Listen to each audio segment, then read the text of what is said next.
তোমাদেরকে বলছি যে ঘরের কাজ সারা হয়ে গেছে, এবার বালিশ নিয়ে পিঠটা সোজা করছো তো দুপুরবেলায়, আর ভাবছো যে ফোনটা একটু ঘেটে নেবে। তো ঘেটেই যখন নেবে তখন আমার মায়ের চটজলদি রান্নাঘরের চ্যানেলটাই দেখো, দিয়ে আমার ভিউজ বাড়াতে সাহায্য করো। তাহলে চলো তোমাদের জন্য আজকে কি রান্না বানিয়েছি সেটা দেখাই। আজকে বানিয়ে নিয়েছিলাম পনির 70-80-90 নয়, পনির 60। তার জন্য প্রথমেই নিয়ে এসেছিল বিলু ওই কাঠি, যেগুলো ছাড়া এই রান্নাটা হয় না। দই ছিল না, কাগজি লেবু আছে, তাই টকের স্বাদ আমার চিন্তাটা গেল। কিন্তু পনির ক্যাপসিকাম পেঁয়াজকে বেশ ঘন করে মশলা দিয়ে না মাখলে কি মানায় বলো পনির সাথে? তাই দইকে খুব মিস করছিলাম, কিন্তু এখন তো আনতে পারবো না। তাই সামান্য পনির, ধনেপাতা, রসুন, কাঁচা লঙ্কা বেটে একটা ব্যাটার বানালাম।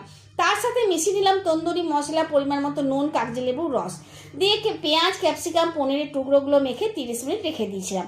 তারপর একের পর এক কাঠিগুলিতে গেঁথে দিলাম। পনিরগুলো ঠিকঠাক গাঁথা গেলেও পেঁয়াজ, ক্যাপসিকাম গাঁথার সময় বেশ ভয় লাগছিল। মনে হচ্ছিল এই ছুচুলো কাঠিতে যদি হাতে লেগে যায় তাহলে আমার কি হবে। ভয়ে ভয়ে কাজ করলে যা হয়, কিছু পনির, ক্যাপসিকাম, পেঁয়াজ নড়বড় লড়বড় করছিল যে কি বলবো। তা সত্ত্বেও মানিয়ে গুছিয়ে ননস্টিকের প্যানে মাখন দিয়ে সেঁকে নিলাম। তারপর কাঠিতেই আবার কাঠির খোঁচা মেরে পনির, ক্যাপসিকাম, পেঁয়াজ ফ্রাইগুলি নিয়ে নিলাম একটি ডিশে, সবুজ চাটনি আর পেঁয়াজ কুচির সাথে। তাল পাতার সেপাই বলে পনির 60গুলো দেখে সবাই বেশ হাসি ঠাট্টা করছিল, কিন্তু কেউ খেতে বাদ দেয়নি। তার মানে ভালোই হয়েছে।